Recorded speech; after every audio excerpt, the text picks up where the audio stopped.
एक बादशाह की खूबसूरत शहजादी थी जिससे एक जवान लड़का मोहब्बत करने लगा। लड़का गरीब था और बादशाह के दरबार में काम करता था। एक दिन लड़के ने शहजादी के सामने अपने दिल की बात कह दी। बादशाह को पता चलने पर वह बहुत गुस्से में आया, मगर शहजादी ने अपने वालिद से कहा कि मोहब्बत पैसे की मोहताज नहीं होती। बादशाह ने फैसला किया कि लड़के को 1 साल तक किसी भी मुश्किल काम के लिए भेजा जाएगा। अगर वह कामयाब हो गया तो शहजादी से शादी करने की इजाजत दी जाएगी। लड़के को दूसरे शहर भेज दिया गया और उसे एक ऐसा काम सौंपा गया जो बहुत मुश्किल था।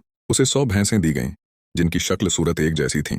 उसे उनकी सेवा पर लगा दिया गया और ताकीद की गई कि 100 भैंसों का 100 बच्चा 1 साल तक पूरा होना चाहिए। उस लड़के ने पहले ही दिन 100 टीका मंगवाए और सारी भैंसों को लगवा दिए और फिर 1 साल तक उनकी सेवा की, लेकिन सारी भैंसों ने बच्चे नहीं दिए। वह लड़का परेशान हो गया, बादशाह की खिदमत में हाजिर हुआ और सारा वाकया बयान किया। बादशाह ने उसकी मेहनत और ईमानदारी देखकर फरमान जारी किया कि यह लड़का आज से मेरा दामाद है। उसे जो काम सौंपा गया उसने पूरा किया।